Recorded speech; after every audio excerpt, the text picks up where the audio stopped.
Michael Torres pushed open the front door that Saturday night at 11 and froze. The house sat in silence, a silence so complete it felt wrong, impossible with 3 4-year-old boys who Good treated morning, quiet my like a love. personal enemy. Morning, Mommy. Good His mother morning, Rosa everyone. occupied the couch, her expression hovering somewhere between amused and deeply moved, a combination he'd never seen her wear in all his 35 years. He dropped his hospital bag by the door, the weight of 16 hours in the ER still pressed against his shoulders, but confusion sharpened his senses now. "Where are the boys, Mom?" Rosa's smile carried secrets. "Go check your room." His heart kicked against his ribs as he walked down the hallway. The floorboards creaked under his weight, familiar sounds in a house that suddenly felt foreign. He reached his bedroom door and hesitated, hand on the knob, then turned it slowly. What he saw stole the air from his lungs. Victoria Ashford, CEO of Ashford Healthcare Network, billionaire owner of the 7-hospital system where he worked, the woman whose face appeared on magazine covers and business news segments, lay on his bed, her arms wrapped around his 3 sons. All 4 of them slept deeply. Dried tears marked tracks down Victoria's face, but her lips curved in a smile he'd never witnessed during their months of therapy sessions, a smile that spoke of peace, of discovery, of coming home to a place she didn't know existed. Michael stood paralyzed in the doorway. His brain struggled to process the impossible scene.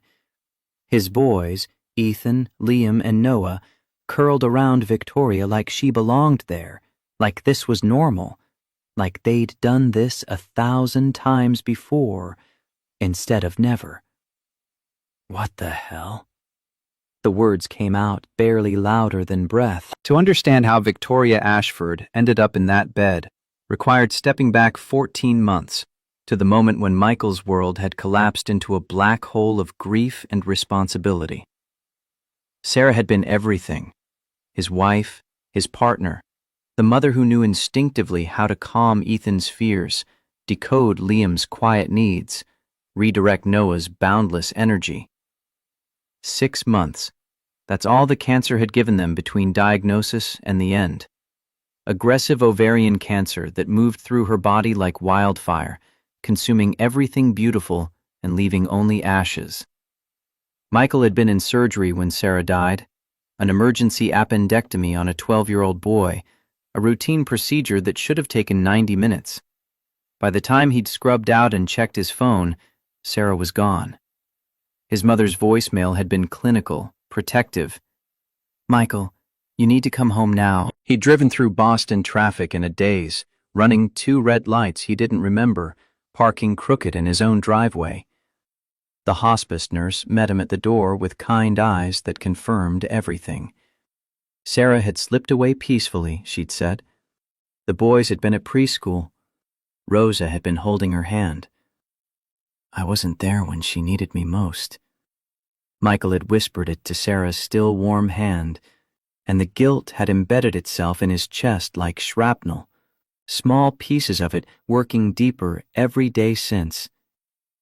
14 months later, he functioned on a routine so precise it felt like machinery. Wake at 5:30, shower while the coffee brewed, prepare breakfast while Ethan, Liam, and Noah engaged in their morning ritual of fighting over toys, bathroom space, and who got to sit in the middle chair. Drop them with Rosa, who'd moved into the house the week after Sarah's funeral, and transformed the guest room into a permanent residence. Work 12-hour shifts at St. Grace Medical Center. Return home with just enough energy to play dinosaurs or build block towers before bedtime. Repeat. No breaks. No time to process his own grief. No space to imagine the future. Not when 3 lives depended on him being whole, even though inside he'd shattered into pieces he didn't know how to reassemble. The boys asked about Sarah constantly in those early months. "When is Mommy coming home from the stars?" They'd created their own mythology around death, one Rosa had encouraged, with gentle stories about Sarah watching over them from heaven, keeping them safe, loving them forever. Michael had learned to smile when they needed joy, to project strength when they needed security, to hide in the shower when the crying came, because 3 little faces couldn't see their father break. He'd learned to function on autopilot, moving through days without truly living them, existing in survival mode that stretched ahead for years. 14 more years until the boys graduated high school, longer until they were truly independent, forever until the guilt stopped gnawing at him. Rosa watched him with worried eyes. One evening, 3 months after Sarah's death, she'd cornered him in the kitchen. "Michael, you need help. You need someone." He'd gripped the edge of the counter. "Mom, I had someone. She's gone." "Sarah would want you to live again." "I am living. For them." He gestured toward the living room where the boys crashed toy cars together, their laughter a sound that somehow made the silence in his chest louder. But Rosa was right. He wasn't living.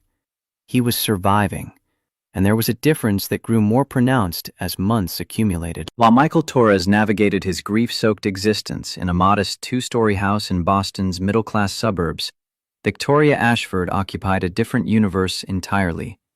Her corner office on the 47th floor of one financial center featured floor-to-ceiling windows that overlooked the city like a kingdom. She arrived each morning at 6:30, fresh from a 4:45 workout that left her muscles burning and her mind sharp. The first meeting started at 7. The last often didn't end until 8 at night. 12 to 14-hour workdays, 6 days a week. Sunday mornings were technically off, but her laptop remained open on the kitchen island of her penthouse, emails demanding attention even during the few hours she allowed herself to pretend at rest. The penthouse itself sprawled across 4,000 square feet of minimalist design, all clean lines and expensive emptiness. White walls, gray furniture, abstract art that cost more than most people's houses. It echoed when she walked through it. Every footstep announced her solitude. Dinner followed a pattern. Take out sushi from the same upscale place, eaten at the marble kitchen island while she reviewed quarterly reports or prepared for the next day's negotiations.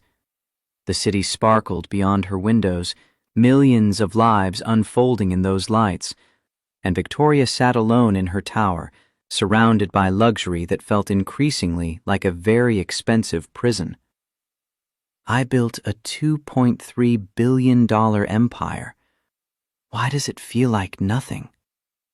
She'd spoken the words aloud one night, her voice absorbed by the vast space, without even an echo to acknowledge the question.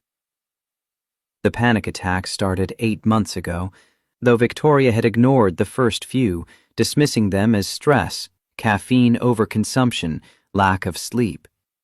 During a board meeting, her heart had suddenly raced out of control, her chest constricting like someone was tightening a vice around her ribs. Air became impossible to find. The room tilted. She'd excused herself with admirable composure and locked herself in the executive bathroom for 20 minutes, gripping the marble sink while her body betrayed her. "Just stress," she told her reflection. "Meditate more. Breathe deeper. Work smarter." But the attacks returned with increasing frequency. 2, then 3 times a week. No warning, no apparent trigger. She'd be reviewing contracts or leading strategy sessions or simply riding the elevator, and suddenly her body would rebel, convinced it was dying even though every medical test came back clean. The attack that changed everything happened in a hospital hallway.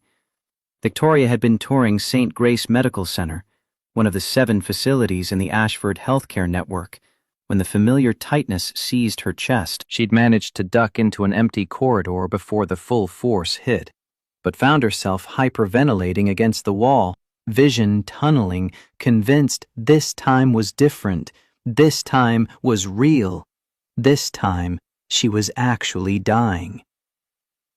Michael Torres found her there. He'd been heading to his office after a consult, turned a corner, and discovered the most powerful person in the hospital network gasping for air like a drowning woman. His training kicked in immediately. Calm, professional, he'd approached with steady hands and a voice that cut through her panic. "Ms. Ashford, I need you to breathe with me. In through your nose for 4 counts. 1, 2, 3, 4. Hold for 4. Out through your mouth for 4. 1, 2, 3, 4. He'd guided her to his office, sat her down, talked her through the attack with a competence that felt like a lifeline. When her breathing finally normalized, when the terror receded enough for thought to return, Victoria found herself staring at this doctor whose nameplate read, Dr. Michael Torres, Psychiatry. "This isn't just stress," he'd said, his dark eyes holding hers with uncomfortable directness. "You're experiencing panic disorder. Untreated, it will destroy you." Victoria's walls snapped back into place. "I don't need therapy. I need to work harder." No. His contradiction held no apology. "You need help. Real help. This won't stop on its own." She'd walked out that day fully intending to ignore his advice, but 3 days later, another attack hit during a critical investor call, and Victoria found herself unable to breathe, unable to function, unable to maintain the iron control that had defined her entire life. She'd called Dr. Torres's office and asked for an appointment. The therapy sessions began quietly, secretly, Tuesday and Thursday evenings after hours, unlisted on any schedule. No billing, no records. Victoria couldn't risk anyone knowing the invincible CEO was falling apart. Michael had agreed to the arrangement with the same professional calm he'd shown in that hallway. For the first month, Victoria maintained her armor. She answered his questions with corporate precision, deflecting anything too personal, treating therapy like a business meeting that required her participation but not her vulnerability. Michael waited. He asked probing questions about happiness, fulfillment, purpose. He listened to her describe her empire with the detached observation of someone studying a specimen. The breakthrough came during their 6th session. Victoria had arrived directly from a 14-hour day, exhausted in a way that went beyond physical tiredness. Michael had asked a simple question. "When was the last time you felt truly happy?" Victoria opened her mouth to answer and found nothing there. The silence stretched. Minutes passed. Michael didn't push. Finally, she'd whispered the truth. "I don't remember. Maybe never?" The admission cracked something open. Words started flowing about the pressure of being William Ashford's granddaughter, the weight of expectations, the constant need to prove herself worthy of the empire she'd inherited. About reaching 40 years old with no husband because she'd never found someone who wanted her rather than her money. About postponing children year after year, too early, career to consolidate, there's time, always more time, until suddenly there wasn't. "Every birthday I tell myself, next year. But next year never comes." Victoria's hands trembled in her lap. "I'm 40. No husband, no children, no family except my mother who only calls to criticize my choices. What would make you feel whole?" Michael's question cut to the core. For the first time in years, Victoria cried. "I don't know. That's what terrifies me."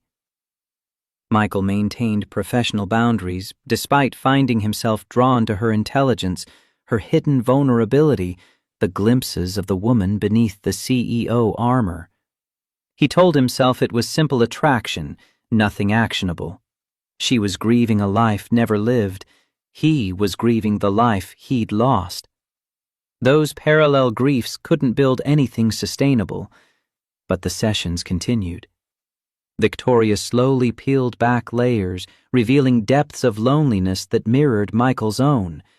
And Michael, despite his determination to remain clinical, found himself sharing more than he intended. About Sarah, about the boys, about the guilt that colored everything.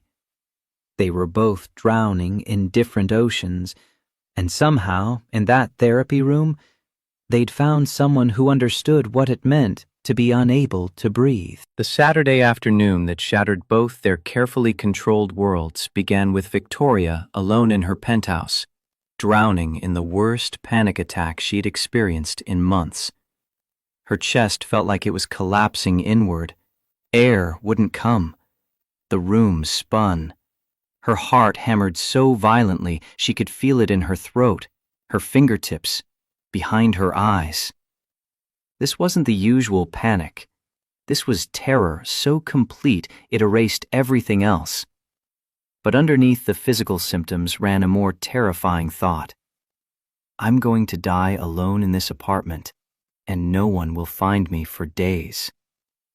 The penthouse walls closed in. The vast space became a tomb. Victoria grabbed her phone with shaking hands, pulled up emergency services, finger hovering over the call button. Instead, inexplicably, she found herself scrolling to Michael's contact. Not to call.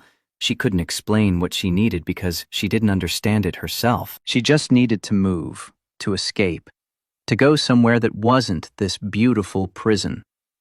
She grabbed her keys and ran. The drive to Michael's house existed in her memory as fragments, traffic lights, turns made on autopilot, the GPS voice guiding her to an address she'd never visited but had somehow memorized from his patient file. A middle-class neighborhood where modest houses sat close together, where toys littered front yards and basketball hoops hung over garage doors. Victoria parked crooked at the curb and sat, gripping the steering wheel, her breathing still irregular, her hands still shaking. What was she doing here? Michael wasn't even home. She knew his Saturday schedule, knew he'd be at the hospital until late. This made no sense. But the panic pushed her out of the car, up the cracked concrete walkway, to a front door painted forest green. She rang the bell before she could reconsider. Rosa Torres opened the door and saw an elegant woman in designer clothes, clearly out of place in this neighborhood, with red-rimmed eyes and ragged breathing. "Can I help you?" Victoria's voice came out smaller than intended. "I'm Victoria. I work with Michael at the hospital. Is he here?" "He's on call. Won't be back until late tonight." Rosa studied her with the sharp assessment of someone who'd raised children and recognized distress in all its forms. "But please, come in. You don't look well." Victoria should have declined, should have thanked her and left, should have returned to her penthouse and called her actual therapist, or gone to the emergency room, or done literally anything except enter her psychiatrist's home uninvited. But before she could speak, 3 identical boys barreled into the hallway behind Rosa, stopping short when they saw the stranger at the door. 3 pairs of the same dark eyes studied her with unfiltered curiosity. "Who are you?" one asked. Victoria's professional mask activated automatically. "I'm Victoria, your daddy's friend." "You're pretty," another observed with 4-year-old directness. The third was already reaching for her hand. "Come play with us." And Victoria, who'd spent decades building walls, who'd mastered the art of saying no to anything unproductive, who lived by a schedule planned to the minute, simply let herself be pulled into the house by 3 boys who didn't know she was a billionaire and wouldn't have cared if they did. The playroom occupied what had probably once been a formal dining room. Toys scattered across every surface, building blocks, plastic dinosaurs, matchbox cars, picture books stacked in precarious towers. The chaos should have triggered Victoria's need for order. Instead, something in her chest loosened. Rosa appeared with water and cookies. I'll be in the kitchen if you need anything.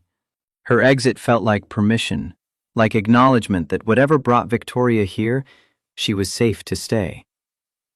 I'm Ethan, the first boy announced, with the authority of someone who'd emerged from the womb 2 minutes before his brothers. He's Liam, and he's Noah. It's nice to meet you. Victoria sat on the floor. When was the last time she'd sat on the floor? And accepted the blocks Ethan thrust at her. We're building a castle for Mommy in the stars, Ethan explained, his small hands already stacking plastic blocks with intense concentration. Victoria's throat tightened. Your mommy is in the stars? Grandma says she watches over us from heaven, Liam added, his voice quieter than his brother's, his eyes more watchful. Noah brought over a fleet of toy cars. Do you like dinosaurs? Yes, I like dinosaurs. Victoria realized her panic had receded. Her heart still beat too fast, but she could breathe. The tightness in her chest had loosened. For the first time in hours, she wasn't actively drowning. The afternoon unfolded in a way Victoria had never experienced. The boys changed the construction rules every 5 minutes, and she followed without question. Noah insisted she provide voices for various vehicles, and she found herself making ridiculous engine sounds that prompted delighted giggles. Liam showed her drawings he'd made that week, waiting patiently for her to study each one and offer genuine observations. Hours passed. Victoria didn't think about quarterly reports or board meetings or the 3 contracts waiting for her signature, didn't mentally rehearse Monday's presentation or worry about the competitor trying to poach her best surgeons.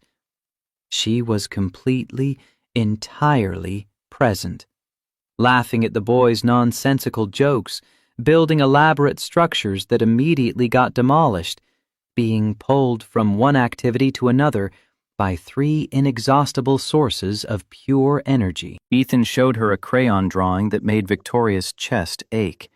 5 figures, a tall man labeled Daddy, 3 small boys, an older woman marked Grandma, and a conspicuous empty space beside the father figure. What's this space for? Victoria traced the blank area with one finger. Ethan's answer came with the simplicity of truth. For when Daddy finds someone to be happy with again. Grandma says one day he'll find someone and won't be sad anymore. Victoria stared at the drawing.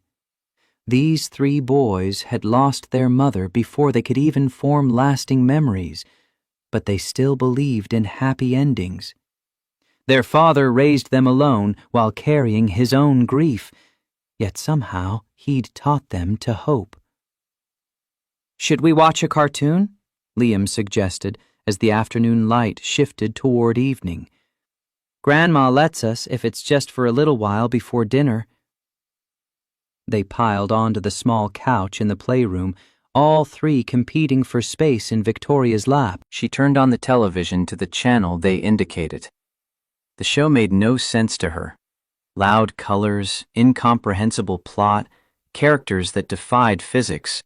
But the boys watched with rapt attention, occasionally shouting excited commentary at the screen.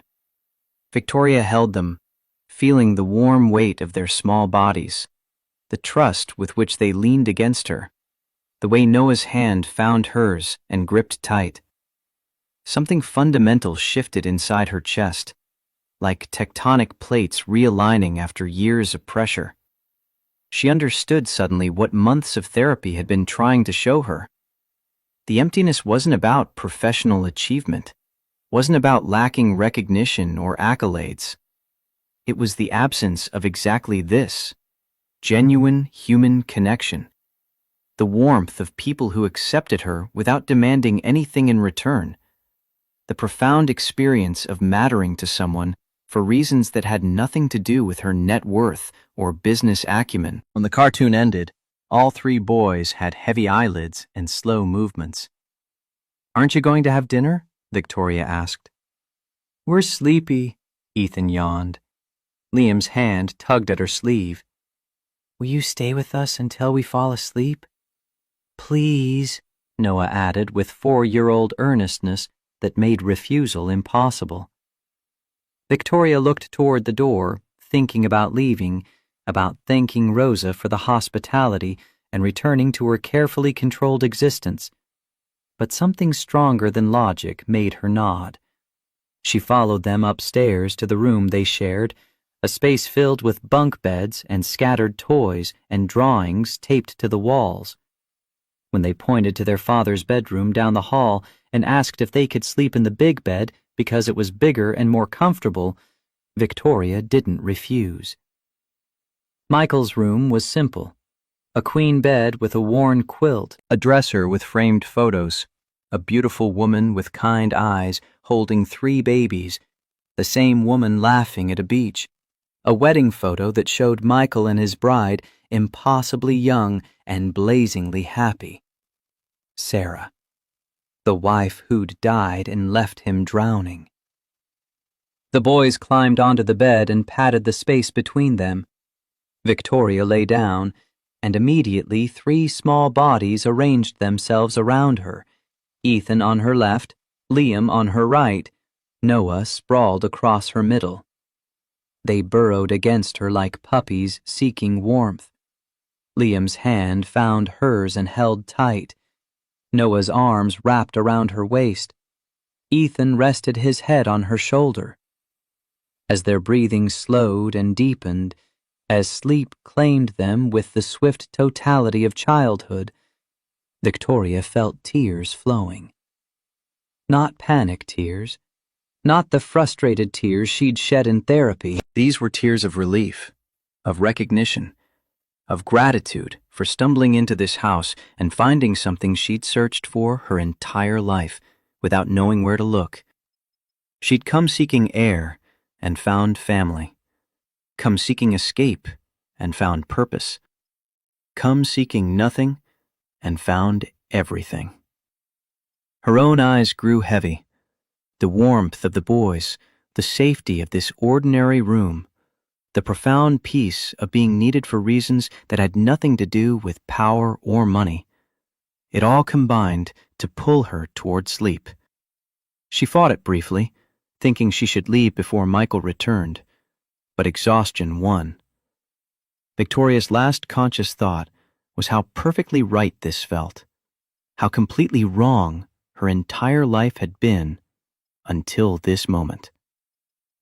When Michael opened his bedroom door 4 hours later and found his CEO sleeping in his bed surrounded by his sons, the universe tilted on its axis. He stood in the doorway long enough for his brain to cycle through shock, confusion, concern, and something he couldn't quite name.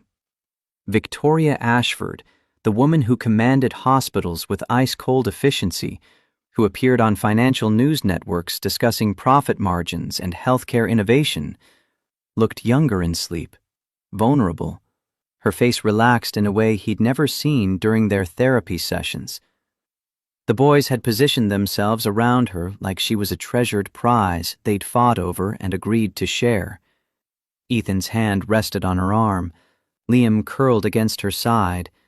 Noah had somehow ended up partially on top of her, face buried against her shoulder. Michael's first instinct was protective. Get her out, don't wake the boys, figure out what happened. But then Victoria's eyes opened slowly, adjusting to the dim light from the hallway. When she focused on him standing there, she didn't startle or show embarrassment. She simply smiled, small, tired, genuine. He gestured for her to extract herself, pointing at the sleeping boys. She nodded, understanding, and began the delicate process of unwinding 3 sets of limbs without waking their owners. Michael approached to help, carefully lifting Noah enough for Victoria to slide her arm free, then steadying Ethan as she shifted. Liam stirred, but didn't wake when she eased away from him. They tiptoed out like co-conspirators, closing the door with painstaking care. In the hallway, standing face to face in the semi-darkness, silence stretched between them. Michael expected an explanation. Victoria searched for words. Then she did something that completely disarmed him. She stepped forward and wrapped her arms around him in a hug that had nothing to do with social niceties or professional courtesy. This was the embrace of someone barely holding herself together, someone who needed human contact to prove she still existed. Michael recognized it because he'd given and received this exact hug in the months after Sarah died. The desperate grip of someone reminding themselves they were still alive. His arms came up automatically, returning the embrace, and they stood there for a long moment while Victoria trembled slightly, and Michael tried to understand what had happened in his house today. When they separated, Victoria wiped her eyes quickly. "Thank you." The words came out barely louder than breath. "For what?" Michael kept his voice low to avoid waking the boys. "For everything. For the afternoon, for them, for this." "Victoria, I don't know what happened here, but you don't need to thank me." "I do." Her eyes met his, and he saw raw emotion there that she'd never shown in therapy. "You don't understand. I need to." Rosa appeared at the top of the stairs and caught his eye, signaling that tea waited in the living room. She disappeared back downstairs with the tactical wisdom of someone who knew when to give people space. Michael and Victoria descended the stairs and settled on the couch while Rosa served steaming cups before announcing she'd be watching television in her room. The door closed, leaving them alone. Michael waited. He'd learned in his psychiatric training that silence was often more powerful than questions. People filled silence with truth when given the chance. Victoria held her mug with both hands, staring into the liquid like it held answers. "I had an attack this afternoon. A bad one. I was home alone and the panic came out of nowhere. It always does, but this time was different. It wasn't just fear of dying or fainting. It was fear of continuing to live the way I've been living." She paused, gathering courage. "And in the middle of the attack, the only thing that came to mind was coming here. I didn't think, didn't plan. I just came." Michael listened without interruption as she described Rosa welcoming her, the boys dragging her to play, the hours of simple joy that had quieted her panic more effectively than any medication. "Oliver, Miam, showed me a drawing of his family. He drew you, the 3 boys, your mother, and left an empty space next to you. He said it was for when you found someone to stay with you again." Victoria's voice cracked. "And that broke me, Michael. Because I realized I'm 40 years old, built an empire, have more money than I could spend in 3 lifetimes, and my family drawing has no one. It's just me. It's always been just me." Michael felt his chest tighten, not from professional distance, but from recognizing her pain too intimately. "When they asked me to lie down with them until they fell asleep, I knew I should leave. I knew it was strange that you'd arrive and find this bizarre situation, but I couldn't refuse because how long has it been since anyone asked me to stay? How long since I felt that my presence matters to someone for real, not because of my position or my last name, but for who I am?" She wiped away tears that insisted on falling. And there in that bed with 3 boys I met today, being hugged like I was important, I understood. I finally understood what you'd been trying to show me in the sessions. The emptiness isn't lack of professional achievement. It's lack of this real connection, this human warmth, this feeling of belonging to something that goes beyond meetings and contracts and quarterly earnings. Michael set his mug on the coffee table and leaned forward slightly. Victoria, you don't need to justify yourself, and you definitely don't need to thank me. What happened here today, I think it was exactly what you needed. And my children clearly had a special afternoon with someone who genuinely cared about them. But I invaded your house, slept in your bed, appropriated your children. You didn't invade anything. My mother welcomed you. My children chose you. And that bed, to be honest, has had too much empty space for too long anyway. Victoria looked at him with surprise at the honesty in that last sentence. Michael held her gaze. Victoria, I don't know what happened here today in the bigger sense, but I know two lonely people found something real in an unexpected moment. That's not nothing. They sat in silence for several minutes. Not the uncomfortable silence of strangers, but the quiet of two people processing something significant, something that might change the trajectory of their lives if they let it. Can I ask you something? Victoria broke the stillness. Of course. How do you manage? Raising 3 boys alone, working full-time, still having energy to be present with them. Michael gave a tired smile. I don't manage most of the time. I function on autopilot, do what needs to be done, and fall apart when they're sleeping. My mother is my foundation. Without her, I don't know if I'd still be standing. But you're doing an incredible job. Those boys are well-adjusted, loving, happy. They are because they don't know their father still cries. That there are days I can barely get out of bed, but have to because they need me. That I'm so afraid of failing them that sometimes I freeze. Michael's voice dropped. But they don't see that. And it's better that way.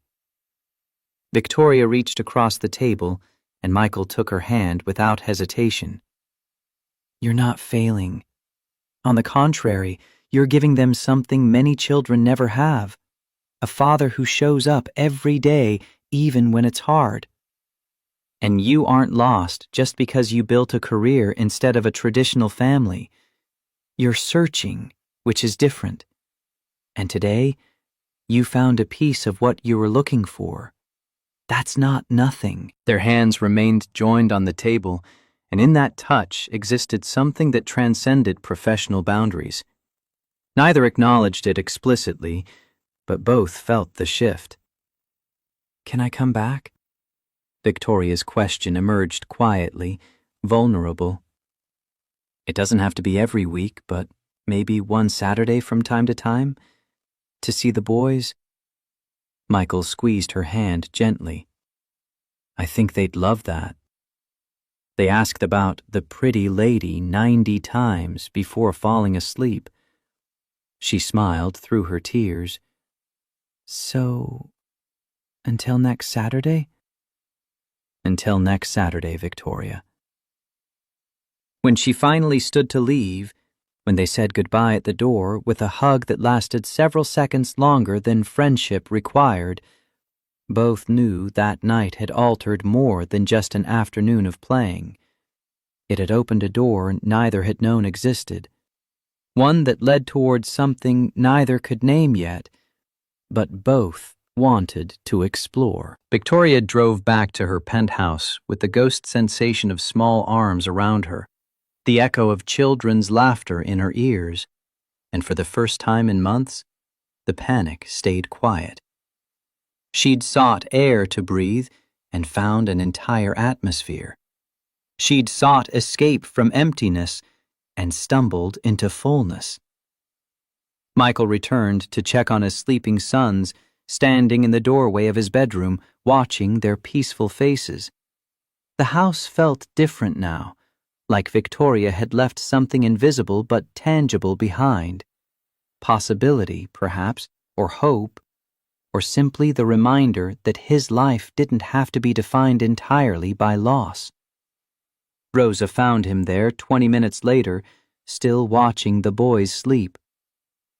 She's good with them, Rosa observed. She is. But son, Be careful. Michael turned to face his mother. Careful of what? They're getting attached. And if she leaves... She won't leave, Mom.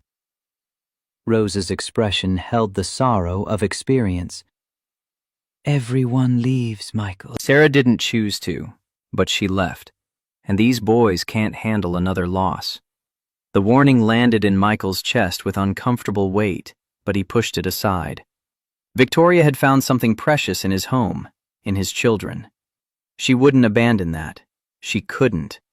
But standing in that doorway with his mother's concerns hanging in the air, Michael realized they'd crossed a line today that couldn't be uncrossed.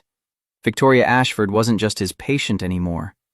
She'd become something more complicated, something that scared him almost as much as it attracted him. He thought about Sarah's photo on his dresser, wondered what she'd think of this development, whether she'd approve or feel betrayed. The guilt that constantly gnawed at him flared bright. Was he replacing her? Was he allowed to feel this pull toward someone else? Did wanting Victoria in his life somehow diminish what he'd had with Sarah?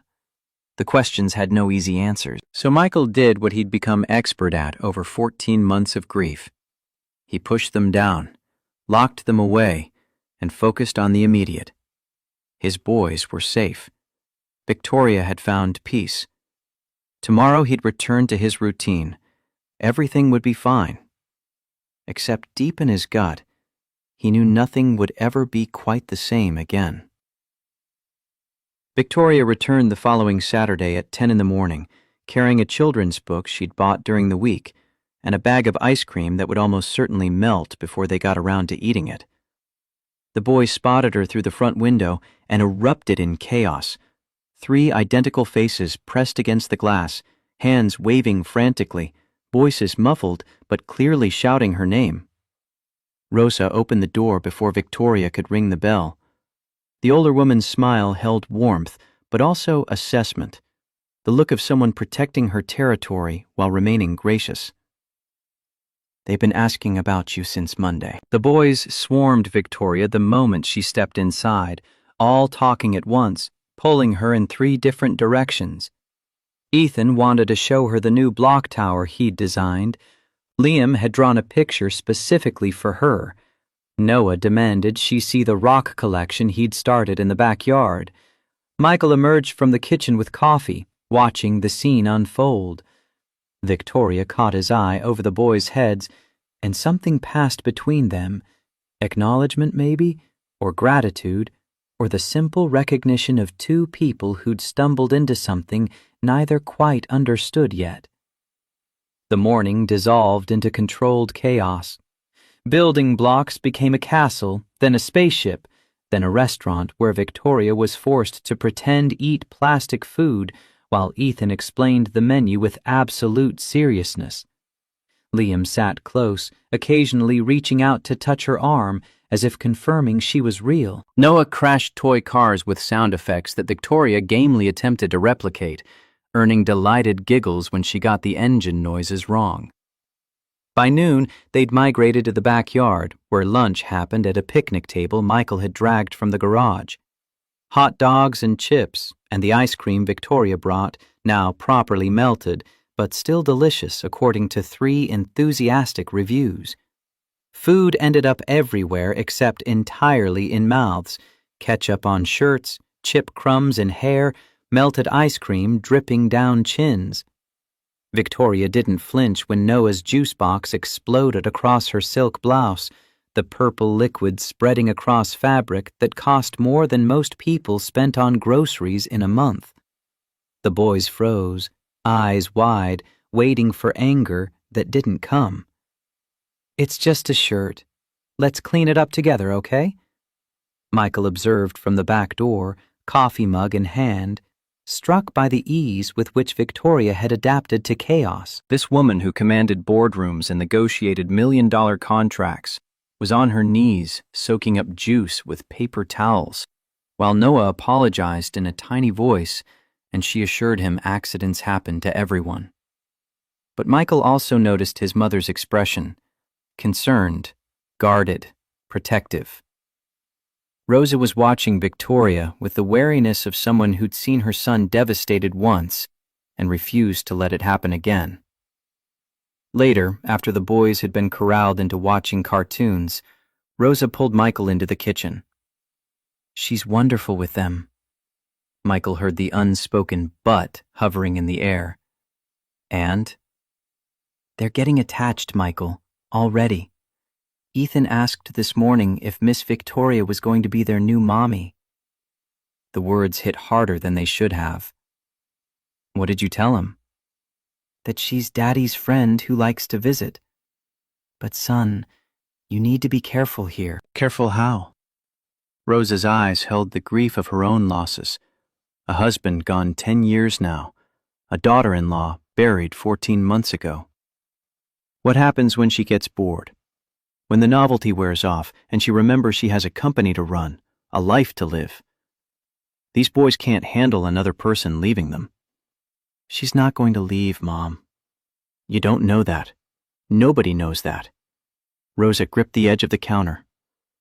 Love is easy when it's new and shiny. Staying is hard. And these boys, they've already learned that people they love disappear. Michael wanted to argue, to defend Victoria, to insist his mother was wrong. But doubt crept in, like cold water through cracks in a hall. What did he really know about Victoria beyond their therapy sessions and one extraordinary Saturday? People showed their best selves at the beginning. Reality came later when routine set in and novelty faded. The afternoon continued with Victoria unaware of the conversation in the kitchen. She stayed until after dinner, helping with the bedtime routine that surprised Michael with her natural competence. She read stories in different voices, tucked blankets with the perfect amount of firmness, kissed foreheads without hesitation. When the boys finally slept and Victoria prepared to leave, Michael walked her to her car. The evening air carried the first hint of autumn coolness. "Thank you for letting me come back." "You don't need to thank me every time." Michael leaned against her car, hands in his pockets. "I do, though. You can't imagine how different this week was, knowing I had this waiting at the end of it." Something in her voice made Michael's chest tighten, a loneliness so profound that these few hours with his children had become her lifeline. It should have felt flattering. Instead, it scared him. "Victoria, can I ask you something that might be too invasive?" "You can ask." "Why did you never have children? I mean, it's obvious you love this. Why did you let it pass?" She was quiet for long enough that Michael thought she might not answer. When she spoke, her voice carried the weight of accumulated regrets. "Because I thought I had time. Because I prioritized the company. Because I never found someone who wanted children with me for the right reasons. They wanted the Ashford name, the money, the connections." She stared at the darkening sky. "And when I realized time was actually finite, when I went to that fertility specialist and learned my window had closed, I was already 40 and alone. It seemed too late." "It's not too late. Adoption, surrogacy, alone, Michael? At 40? With my work schedule?" Victoria's laugh held no humor.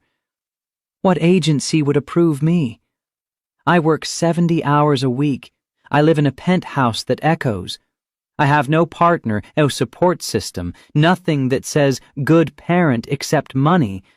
And money is the one thing that doesn't actually qualify you to raise a child." Michael studied her profile in the streetlight. "You know I'm raising 3 alone, right?" "You weren't alone when they were born. You had a partner, had a plan. I'd be starting from zero, no reference, no instinct, no idea what I'm doing. It's different." "Different isn't impossible." Victoria turned to look at him directly, and something in her expression made Michael's pulse quicken. "Can I ask you something now?" Of course. Have you thought about having someone again? Not for the boys to have a mother figure, for you to have company, partnership, someone to share this life with? The question struck deep. Michael took a long time answering, watching his own breath fog in the cooling air. I think about it. Then I feel guilty, like it's betrayal. Like Sarah died last week instead of 14 months ago. And there are the boys to consider. How do I explain that someone new is going to appear? How do I guarantee this person won't leave and hurt them worse? You don't guarantee anything. Victoria's voice softened. Nobody guarantees anything in life. But that doesn't mean you have to stay trapped in grief forever. And you? Why did you never allow yourself to have someone for real? Someone who wanted you and not your empire? Because everyone wanted the Ashford heiress, not Victoria. They wanted access, connections, status.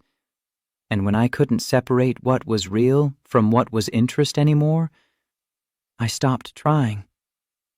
She wrapped her arms around herself. Must be lonely, people say. And yes, it is. But you know what's worse?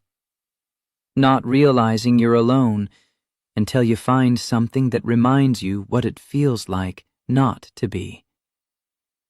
They looked at each other across the small space between them, and something unspoken filled the gap.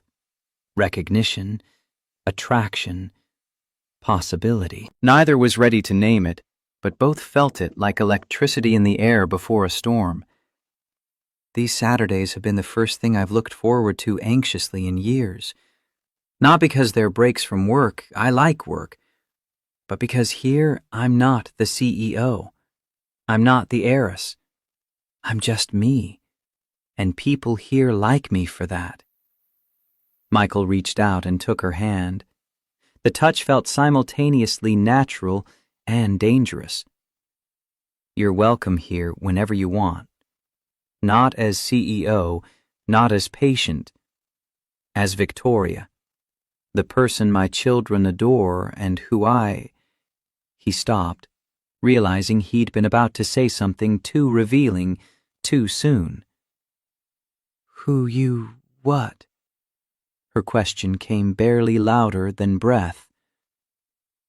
Who I like having around. The safer version, the one that didn't expose how much he'd thought about her this week, how many times he'd caught himself wanting to text her, how the house had felt emptier on the days between her visits. But Victoria's eyes said she understood what he hadn't spoken aloud. The Saturdays became routine over the following weeks. Victoria arrived at 10, stayed through lunch, sometimes lingered until after dinner. The boys stopped asking when she'd visit and started planning what they'd do when she came.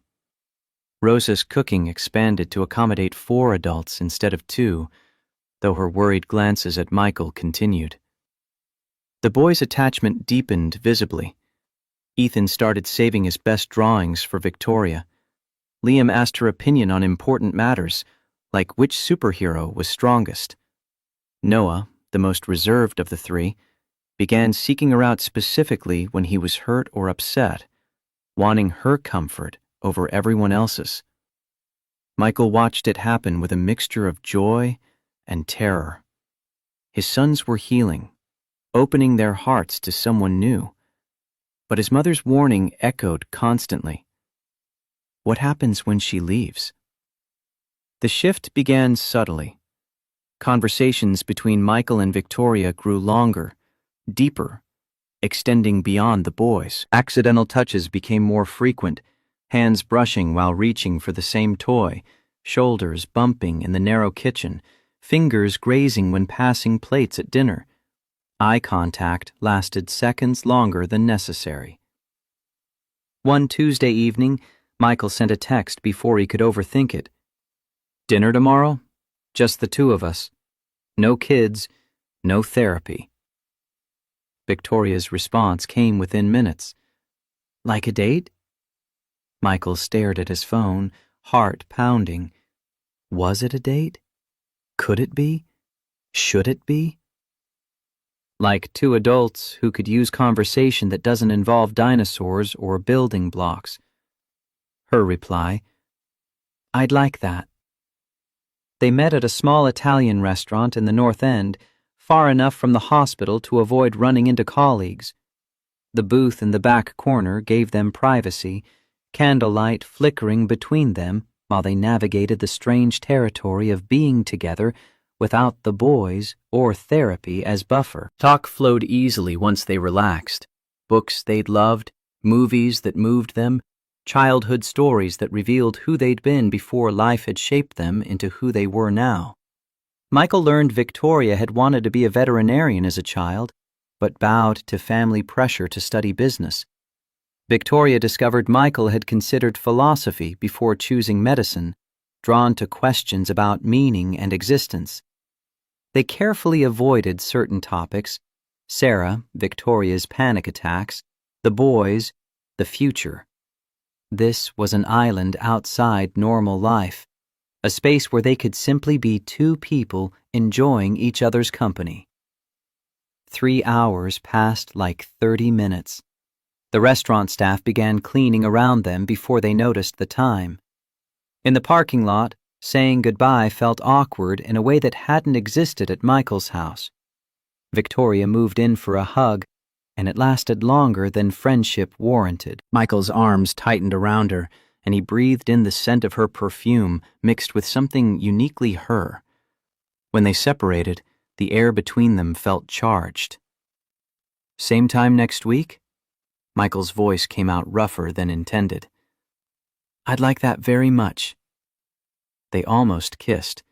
Both leaned in slightly, caught themselves, pulled back. Not yet. Not while everything remained so complicated and undefined. But driving home separately, both smiled in their cars, feeling something that resembled hope. The Tuesday dinners became routine alongside the Saturday visits. Weeks turned into months.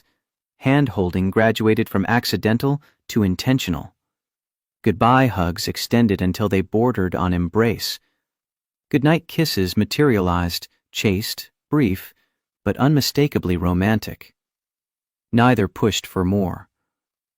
Michael's guilt about Sarah resurfaces regularly, manifesting in dreams where she asked him why he was replacing her, why she wasn't enough, why he'd moved on so quickly. He'd wake in cold sweats, gripped by the certainty that loving Victoria somehow diminished what he'd had with Sarah. Victoria battled her own demons. Late at night in her penthouse, she'd question whether she actually loved Michael or simply loved the escape he represented. Did she want him, or did she want his ready-made family? Would she feel this pull toward him if he didn't come with 3 boys who filled the child-shaped void in her life? The questions had no clear answers, so they moved forward cautiously, building something neither could quite name. By month 4, Victoria had a drawer in Michael's bedroom. Not because anyone had suggested it, but because she spent enough evenings there that keeping a change of clothes made practical sense. She'd help with bedtime, stay for adult conversation after the boys slept, sometimes doze on the couch during a movie, and wake to Michael covering her with a blanket. The boys adapted seamlessly. Ethan declared Victoria should live with them permanently. Liam asked why she had her own house when she could just stay in theirs. Noah, with 4-year-old bluntness, asked, "Are you going to be our new mommy?" Victoria had frozen, looking to Michael for guidance. He'd knelt to Noah's eye level, voice gentle but firm. Victoria is someone very special to all of us, but she's not replacing your mommy. Your mommy will always be your mommy. Victoria is Victoria. Noah had seemed satisfied with that non-answer, but the question lingered in the air, unanswered, but not forgotten. The cracks in their careful balance started showing in week 6 of Victoria's visits. Noah, who'd been warming to her steadily, suddenly became hostile. He threw toys when she arrived, refused to play with her, hid in closets when she tried to engage. The transformation was dramatic and disturbing. Ethan and Liam were baffled. "Noah, why are you being mean to Miss Victoria?" Noah's response came with tears and fury. "She's not Mommy. I want Mommy. Make her go away." Victoria tried everything, giving him space, offering his favorite activities, attempting gentle conversation. Nothing worked. Noah's rejection was absolute and devastating. Michael discovered the trigger after a conference with Noah's preschool teacher. The class had done a Mother's Day craft project, and Noah had created a card for Mommy in the Stars. The teacher had gently suggested he might want to give it to someone else who took care of him, maybe his grandmother or another special person. Noah had come home convinced that if he gave the card to Victoria, he'd be erasing Sarah completely. His 4-year-old logic couldn't hold both. His dead mother in the stars and this living woman in their house. Accepting Victoria meant betraying Sarah's memory. Michael sat with Noah that evening, pulling him into his lap despite the boy's resistance. "Buddy, Victoria isn't replacing Mommy. Nobody can replace Mommy." "But Ethan says he wishes she was our new Mommy. And you smile at her like you smiled at Mommy in the pictures." The accusation hit like a fist. Michael's throat tightened.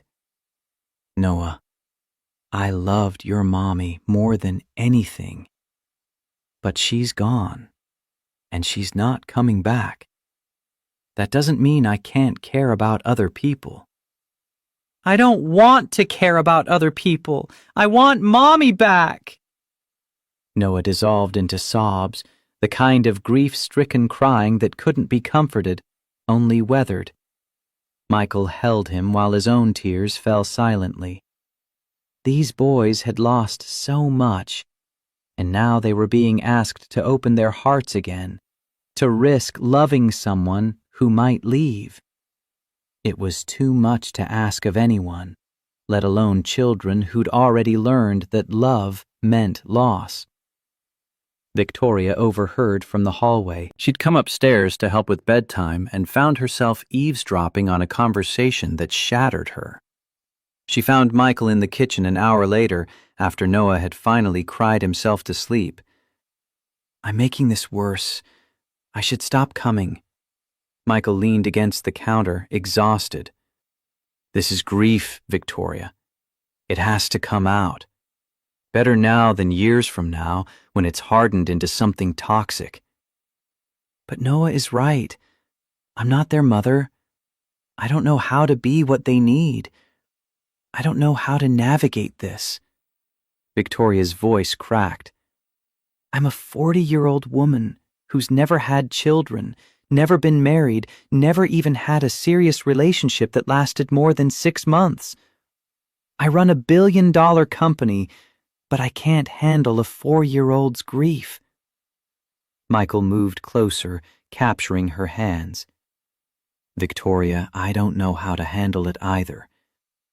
I wake up every day terrified I'm failing them. I'm a psychiatrist who can't fix his own son's trauma. We're both fumbling in the dark here.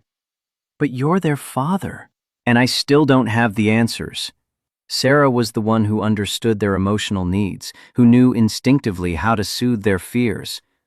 I'm just a guy who loves them desperately and hopes that's enough. They stood in the kitchen, bound by shared inadequacy and fear. For the first time, they'd acknowledged the truth. Neither had any idea what they were doing, but both were trying anyway. The vulnerability drew them together. Michael pulled Victoria into an embrace that had nothing to do with romance and everything to do with mutual need. Two people drowning in different ways, finding someone else who understood what it meant to be unable to breathe. "I'm scared," Victoria whispered against his shoulder. "Me too." They stood like that for a long time, holding each other up.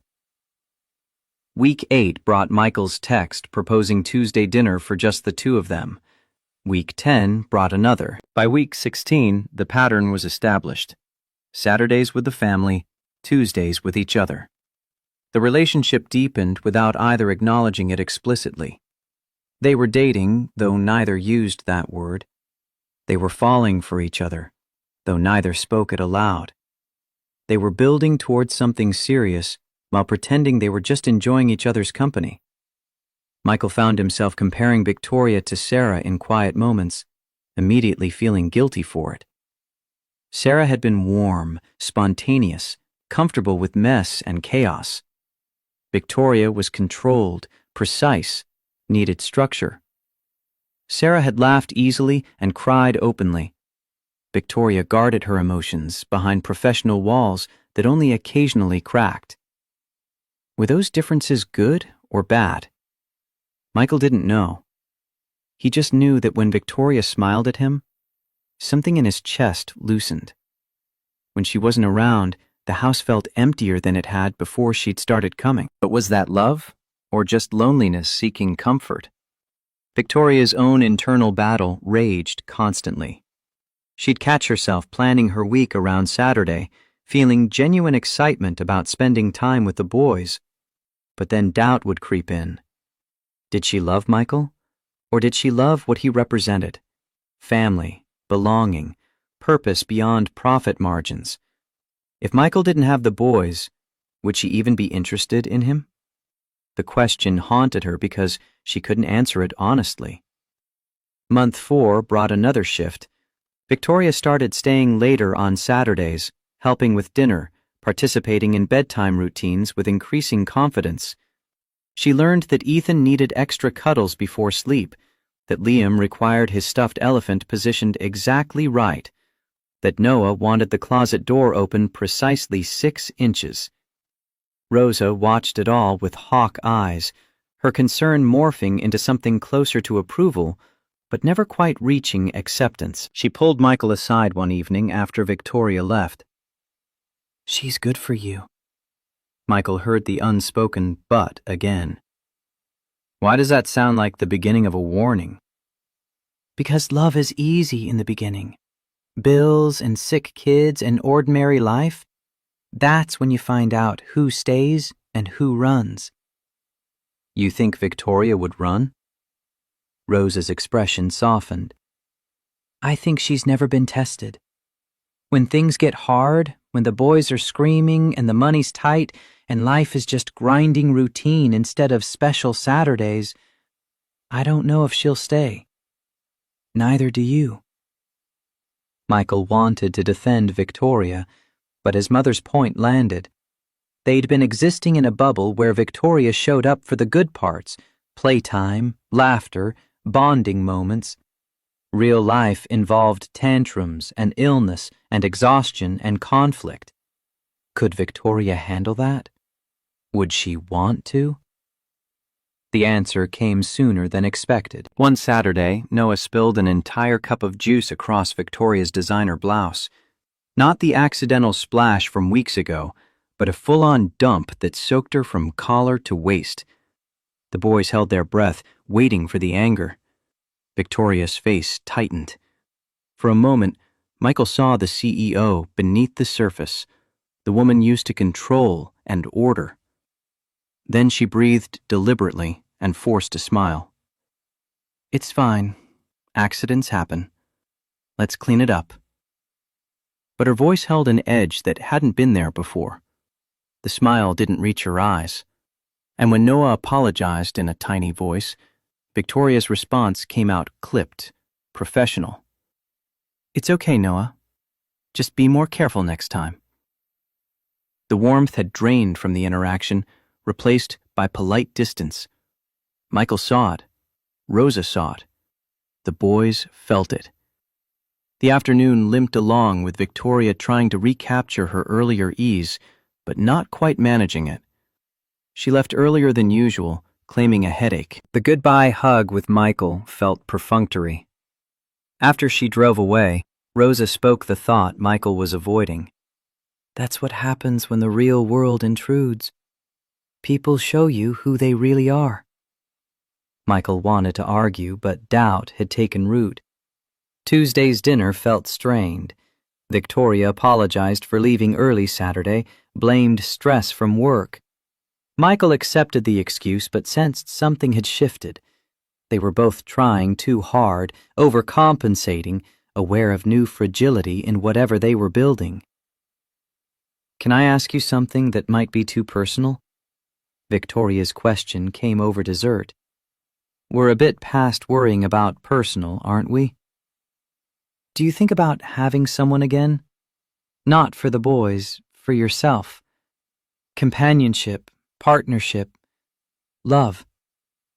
Michael set down his fork, buying time. "I think about it constantly. Then guilt crashes in and tells me it's betrayal. Like Sarah's been dead for 5 minutes instead of 14 months. And there are the boys. How do I introduce someone new into their lives? How do I promise them this person won't leave when I can't guarantee it myself?" Victoria's expression tightened almost imperceptibly.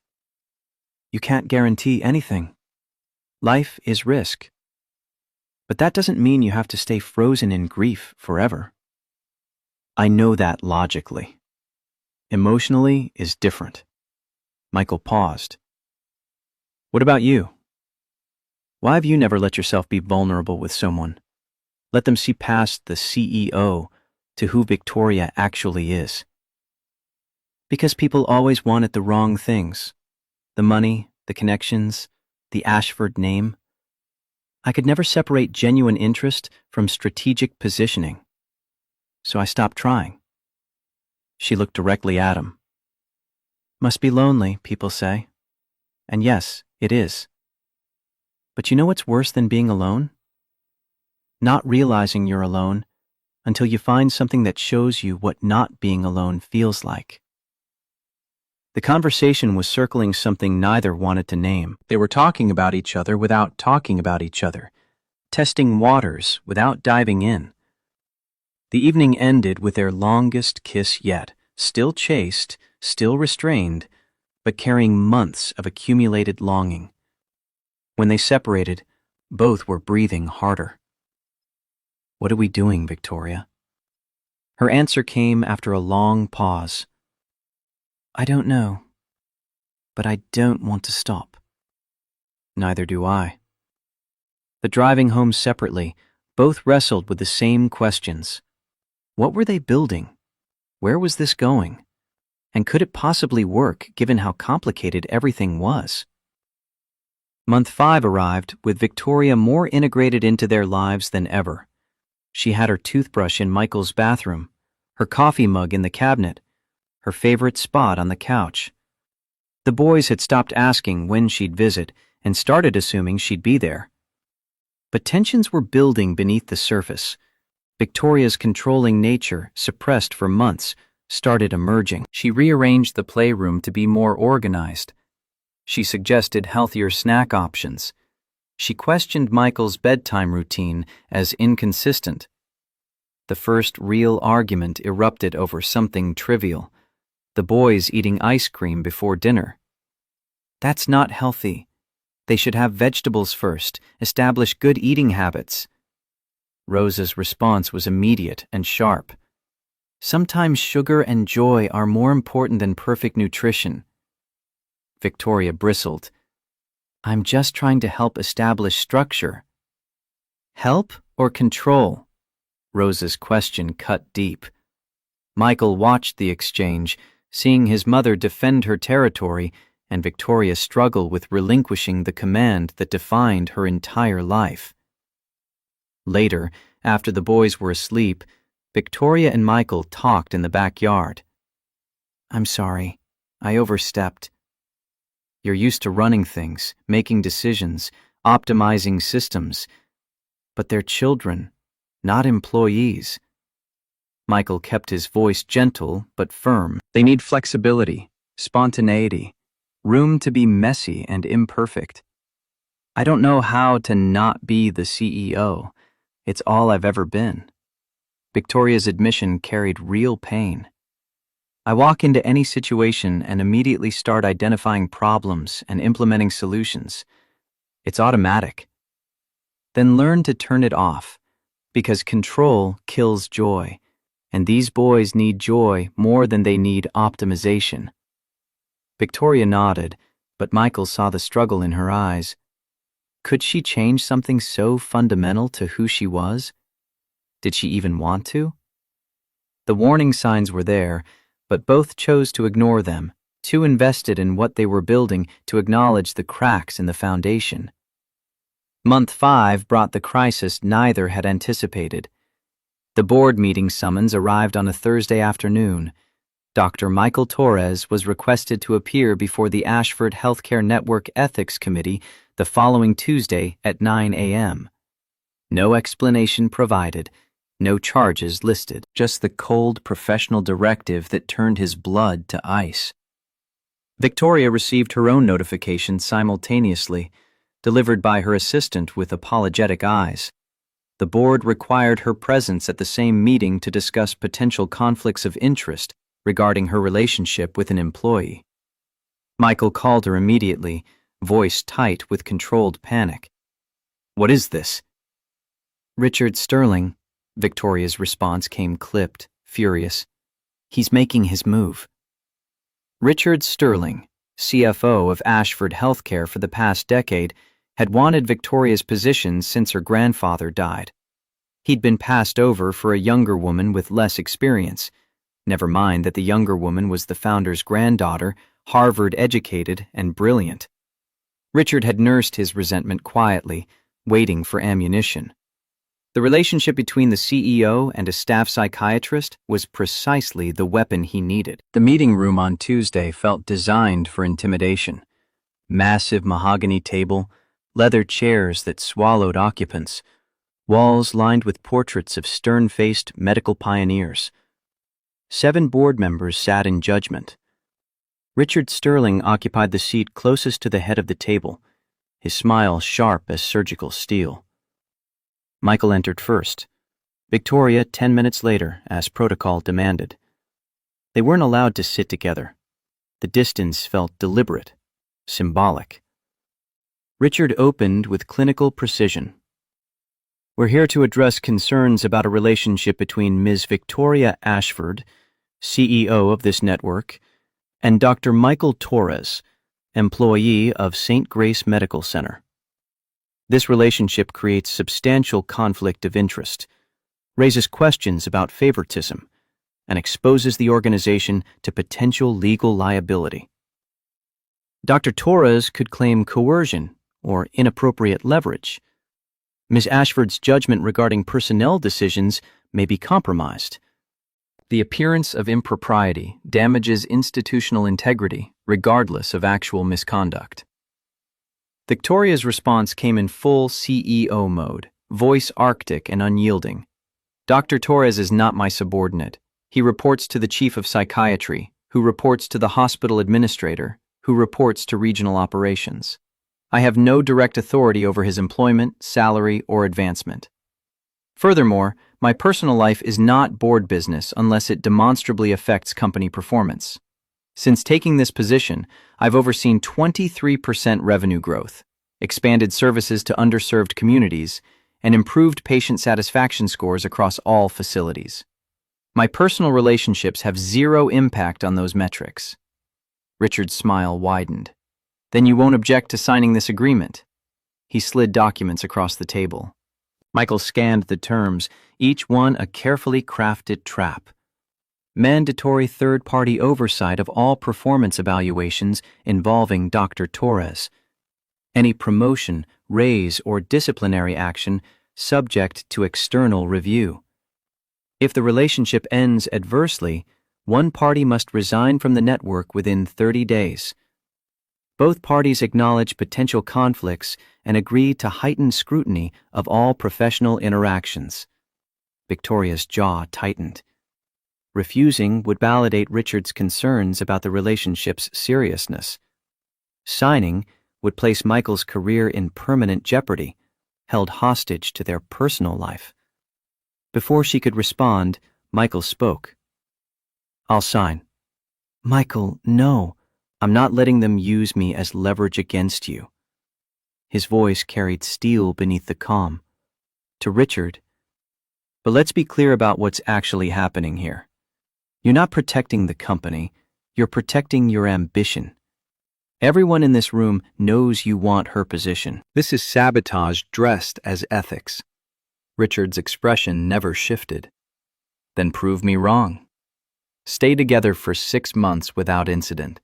If you can manage that without damaging the organization, perhaps these concerns are unfounded. The meeting ended with signatures on documents that felt like shackles. Walking out separately, protocol again, Michael felt the weight of every eye in that hallway. Word would spread through the hospital by lunch. The CEO's secret relationship, now public knowledge, subject to institutional scrutiny. Victoria caught up to him in the parking garage, her heels echoing sharply off concrete. I could have handled that. By sacrificing what? Us? Your position? Michael's frustration boiled over. That agreement is designed to make you choose between your career and this relationship.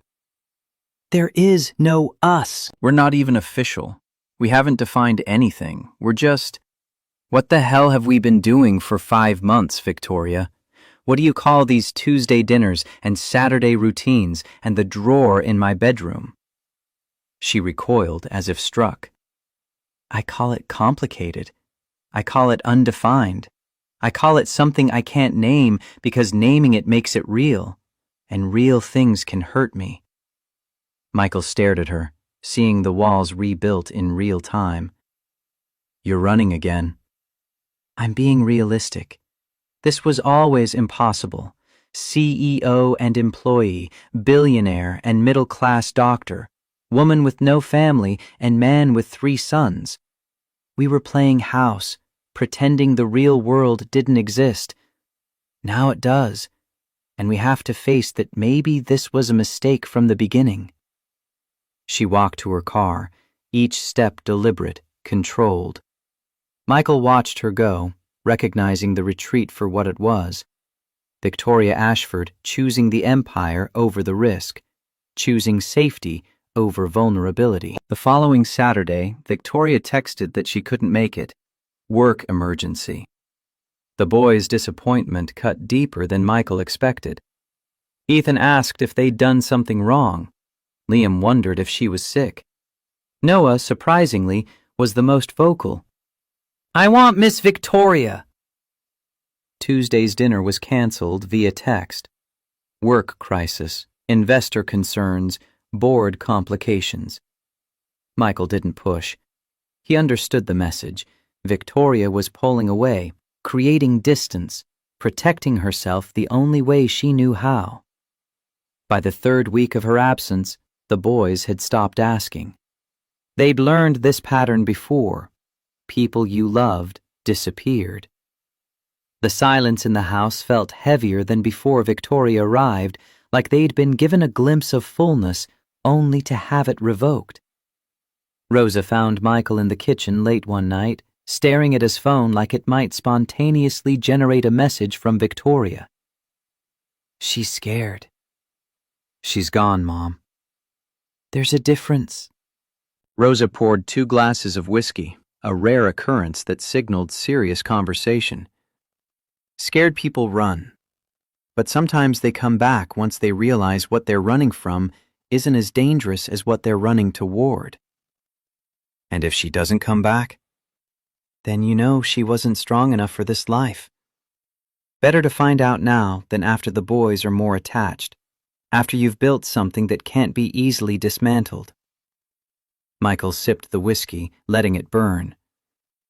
I think I'm already attached, Mom.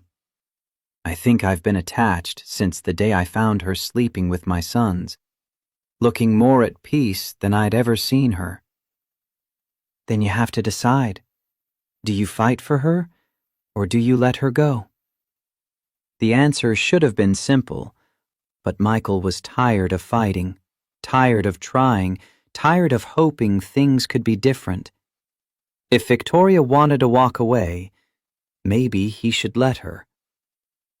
Week 3 became week 4. Michael threw himself into work with renewed intensity, taking extra shifts, volunteering for the cases other psychiatrists avoided.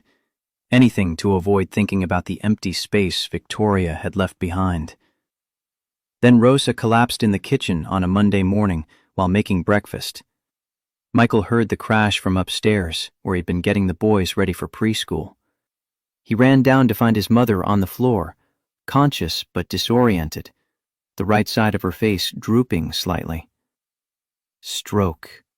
The word screamed through his medical training, even as panic short-circuited rational thought.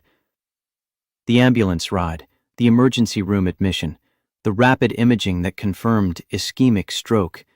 It all happened in a blur of professional competence masking personal terror. The boys, dropped with a neighbor in chaos, kept calling his phone.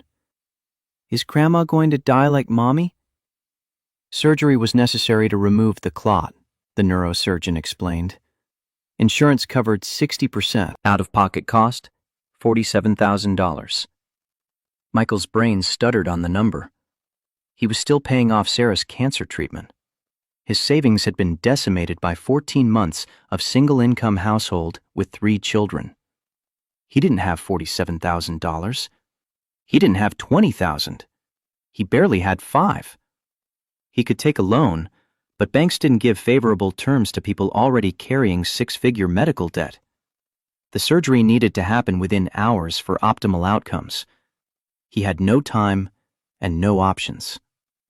Sitting in the ICU waiting room at 3 a.m, watching through the glass as surgeons worked on his mother, Michael felt the universe pressing down with unbearable weight. The boys needed him. His mother needed him. He was drowning, and there was no one to pull him up. Victoria learned about Rosa's stroke from the hospital administrator. Protocol required notifying the CEO of any employee family emergencies that might affect work attendance. She was in a meeting with investors when the notification arrived, and she felt the blood drain from her face reading the clinical summary. The meeting continued around her, voices discussing quarterly projections and expansion strategies. But Victoria heard none of it. Her mind was in that ICU, imagining Michael's terror, the boys' fear, Rosa's fragile mortality. She excused herself with bare apologies and drove to St. Grace Medical Center, breaking multiple traffic laws in the process. Finding Michael was easy. He sat alone in the ICU waiting room, still wearing yesterday's clothes, unshaven, hollow-eyed. The boys were nowhere visible. Michael. He looked up, and for a moment something like relief crossed his face, before it hardened into something colder. What are you doing here? I heard about Rosa. Is she... She's in surgery, and I don't have time for this conversation right now.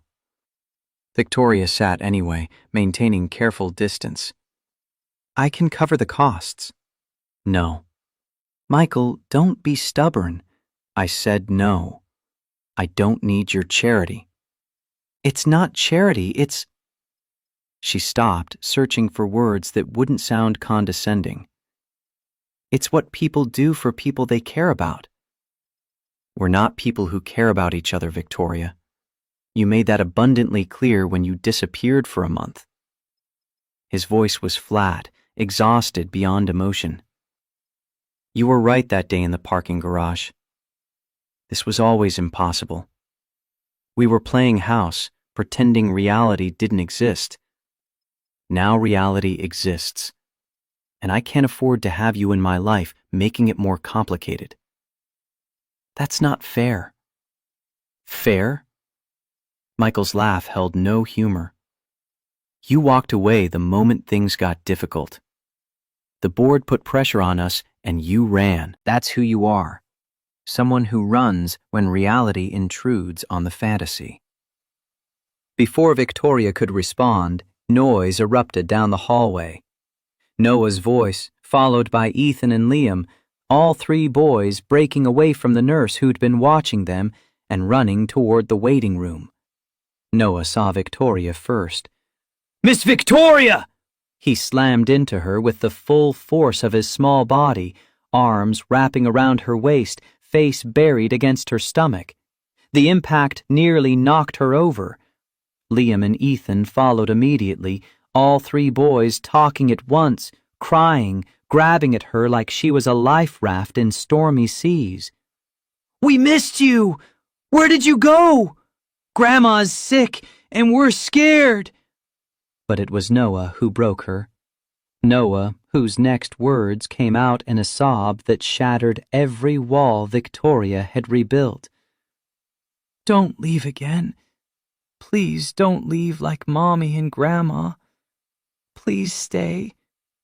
Please." Victoria sank to her knees, gathering all three boys against her, and the tears she'd been holding back for a month came flooding out. Not delicate tears, ugly, gasping sobs that shook her entire body. "I'm so sorry. I'm so sorry I left.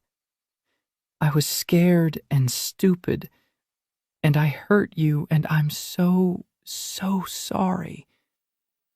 She looked up at Michael over the boys' heads, and he saw something in her expression he'd never witnessed before. Complete, unguarded vulnerability. The CEO armor was gone. The controlled facade had shattered. This was just Victoria, raw and broken and terrified. "I'm not leaving again. I'm staying. You can hate me for disappearing. You can refuse my help with the medical bills. You can tell me I'm not welcome in your life anymore. But I'm not leaving these boys. I'm not leaving you. I'm done running." Michael wanted to stay angry, wanted to maintain the protective distance that kept him from being hurt again. But watching Victoria on her knees, surrounded by his sobbing sons, seeing her own tears mixing with theirs, something in his chest cracked wide open. The waiting room nurse approached tentatively. "Dr. Torres, the surgeon is asking for you." Michael stood, looked at Victoria and the boys tangled together on the floor, and made a decision that felt like stepping off a cliff. "Stay with them. Please. I'll be back." Rosa's surgery succeeded. The clot was removed, blood flow restored, damage minimized by the rapid intervention.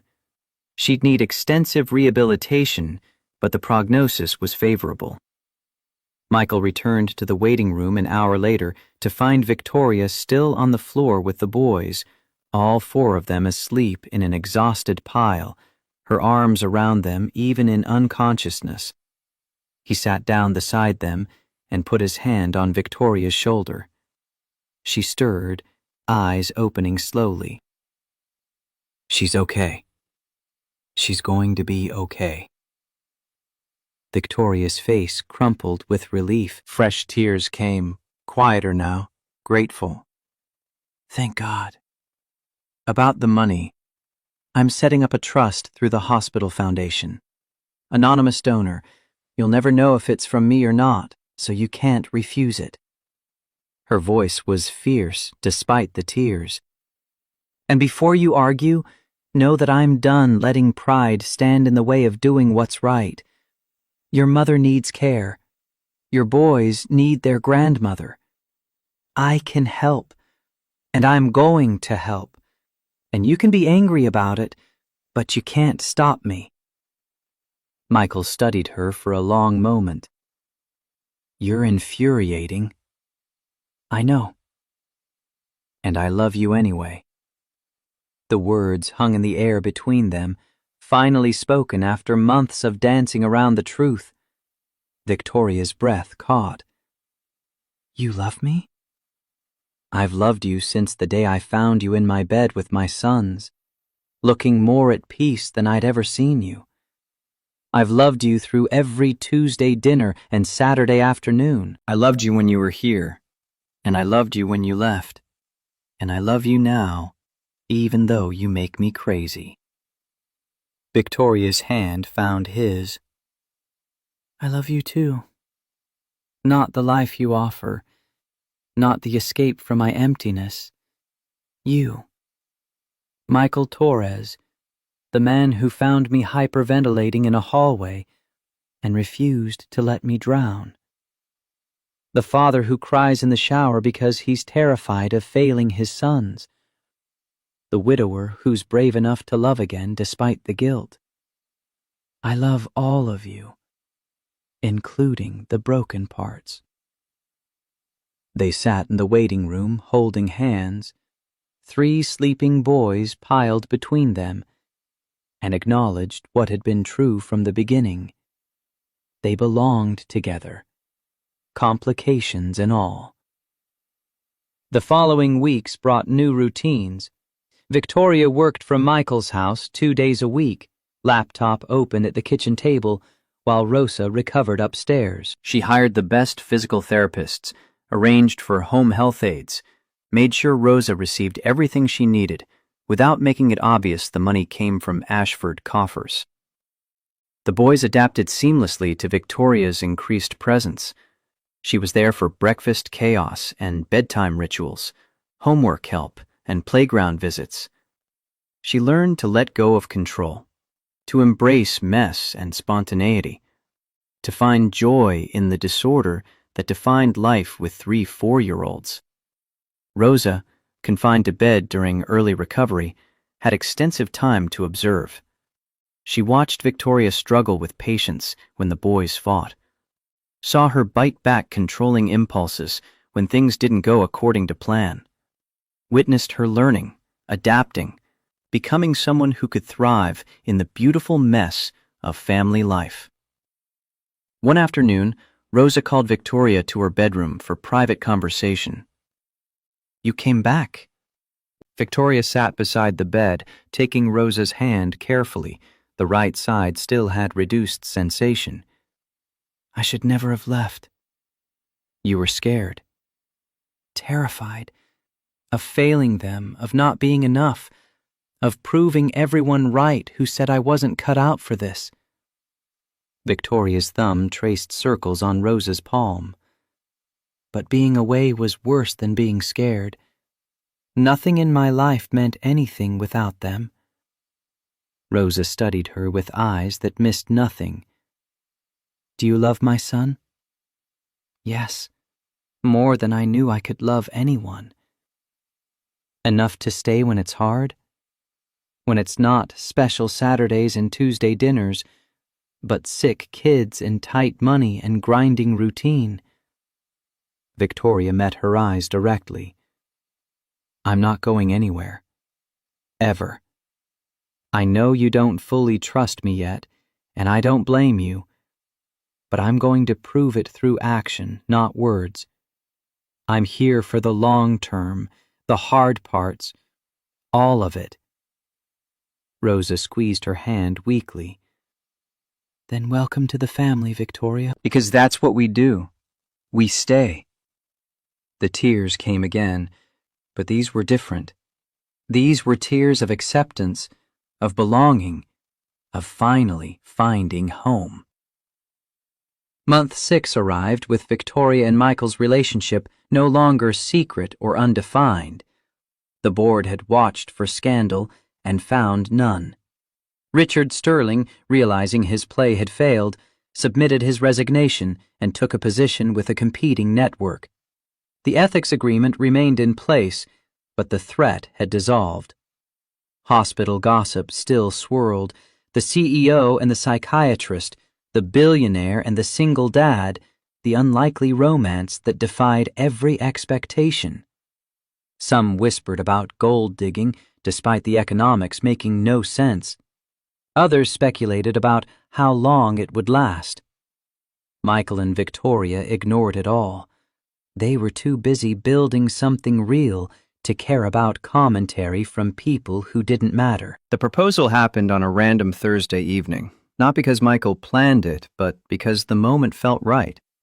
They were in the backyard after the boys' bedtime, sitting on the porch steps, drinking wine and talking about nothing important. Rosa was upstairs, recovered enough to need minimal assistance. The night air carried autumn coolness and the scent of dying leaves. 8 months ago, you showed up at my door in the middle of a panic attack. Victoria smiled. Not my finest moment. You found my boys, or they found you. I'm still not sure which. Michael took her hand, threading his fingers through hers. And you gave me something I thought I'd lost forever. Hope. The ability to imagine a future that isn't just survival. The courage to love again despite the guilt and fear. Michael, I loved Sarah. I'll always love her. But she's gone. And you're here. And I don't want to spend another day pretending you're just visiting. I don't want you to have a drawer in my room. I want you to have half the closet. I don't want Tuesday dinners as dates. I want you at my table every night. He pulled a ring from his pocket. Simple, elegant, not expensive by Victoria standards, but purchased with his own money. Significant for what it represented, rather than what it cost.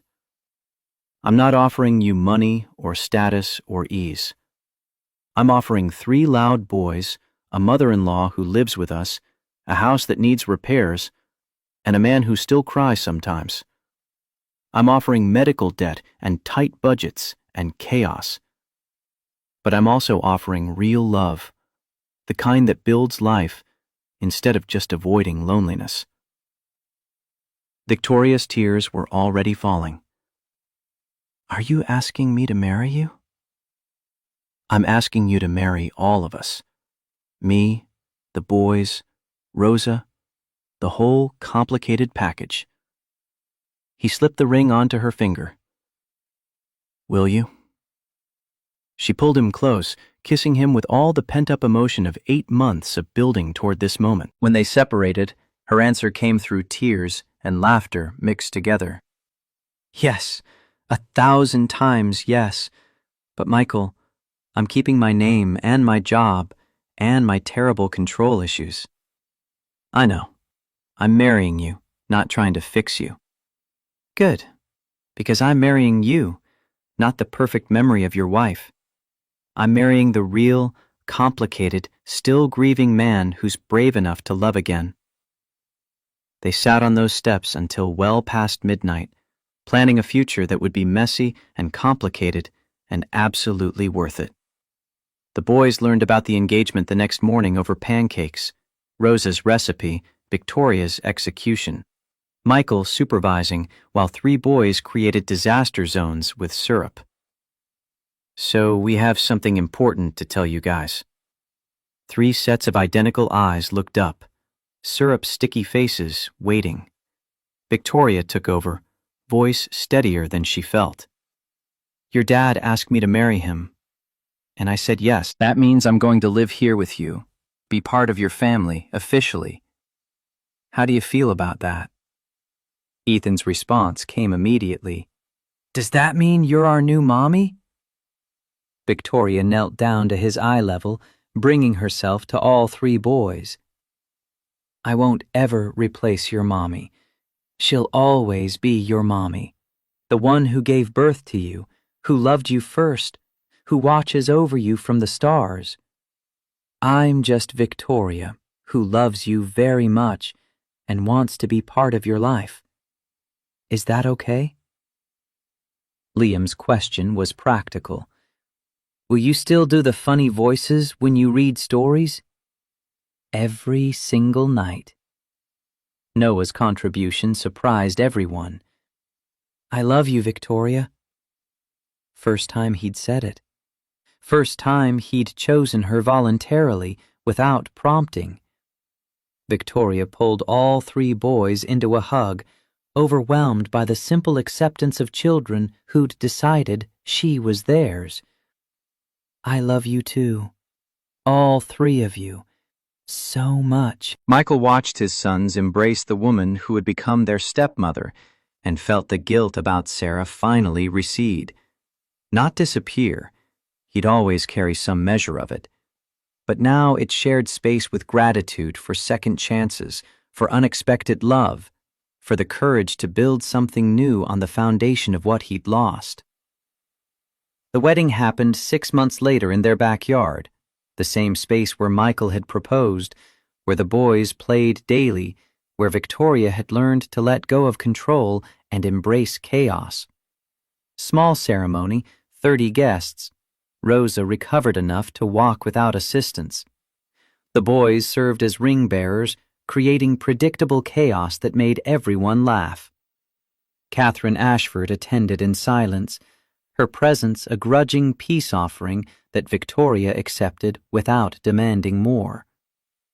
Michael's vows were simple. I vow to let you run the hospital, but not our home. To love you when you're brilliant and when you're impossible. To share my children, my life, and my heart with you for as long as we both live. Victoria's response came with tears and laughter mixed.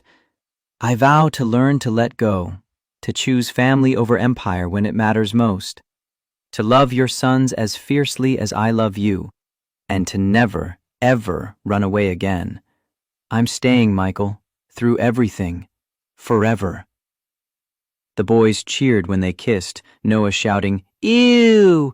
loud enough to make everyone laugh.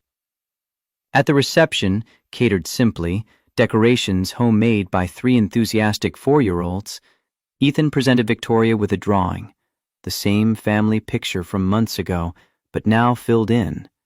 No empty space beside Michael.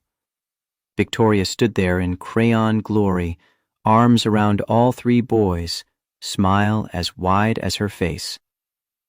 You're in the picture now. Forever. Victoria framed that drawing and hung it in her office at Ashford Healthcare, a reminder of what actually mattered when the corporate world tried to convince her otherwise. 1 year after that first Saturday, when Victoria showed up desperate and drowning, Michael woke to the familiar scene. Victoria asleep beside him, 3 boys piled onto the bed during their Saturday morning cartoon tradition. But now Victoria was his wife. The boys called her Mom sometimes, Victoria other times, whatever felt right in the moment. Rosa lived with them still, healthy and active, the grandmother glue that held everything together. The house was louder, messier, more chaotic than Michael had ever imagined wanting. And it was perfect. Victoria had reduced her work hours, still CEO, still driven, but home for dinner 4 nights a week. She'd learned to delegate, to trust her team, to define success by bedtime stories read and family dinners shared, rather than solely by profit margins. The panic attacks had stopped completely. Turned out what she'd needed all along wasn't medication or therapy or meditation. It was belonging. Purpose that extended beyond boardrooms. Love that asked nothing except that she show up. Michael still talked to Sarah's photo occasionally, but the conversations had changed. Less guilt, more gratitude. Thank you for the boys. Thank you for teaching me how to love. I hope you'd approve of who I chose to love next. Victoria woke to find Michael watching her, that soft expression on his face that she'd learned meant he was feeling grateful. What are you thinking? That 3 years ago, I found a billionaire CEO sleeping in my bed with my sons and thought the universe had lost its mind. She smiled. And now? Now I know it was the universe trying to save both of us. He kissed her softly, while 3 boys began stirring around them. You came looking for air, and found a family.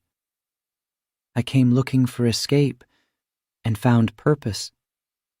Victoria pulled him closer as small bodies began demanding attention. We both came looking for nothing, and found everything. The morning dissolved into beautiful chaos. Boys bouncing on the bed, demands for Saturday pancakes, Victoria trying to impose order while Michael encouraged disorder, Rosa's laughter floating up from downstairs where she'd started breakfast. This was life now. Messy, loud, complicated, exhausting, absolutely perfect. Victoria had built a $2.3 billion empire and discovered it meant nothing compared to this. 3 boys who needed her, a man who loved her, a family who'd chosen her. She'd spent 40 years searching for fulfillment in all the wrong places, climbing mountains that left her empty at the summit. Turned out what she needed was right here all along, in a modest house in suburban Boston, in the arms of 3 children who didn't care about her money, with a man who loved her not despite her flaws, but including them. Michael had survived 14 months of grief by functioning on autopilot, convinced he'd never feel whole again. Victoria had shown him that wholeness didn't require forgetting the past. It required making space for the future while honoring what came before. They'd both been drowning in different oceans, and somehow they'd found each other and learned to swim. Saturday mornings stretched ahead with no schedule, no demands, nothing but time together. 3 boys and 2 adults tangled in blankets, laughing at cartoons, eating pancakes that Rosa brought upstairs on a tray, existing in the perfect imperfection of family life. Victoria had finally stopped running. Michael had finally stopped merely surviving. Together, they'd built something neither could have created alone. A blended family born from loss and loneliness, held together by love and stubborn hope. The rest would come. Challenges and conflicts, hard days and harder nights, all the complications of merging lives and raising children and navigating 2 careers. But they'd face it together, and that made all the difference. 3 years ago, on an ordinary Saturday night, Michael Torres had opened his bedroom door and found the impossible. Today, it was simply home.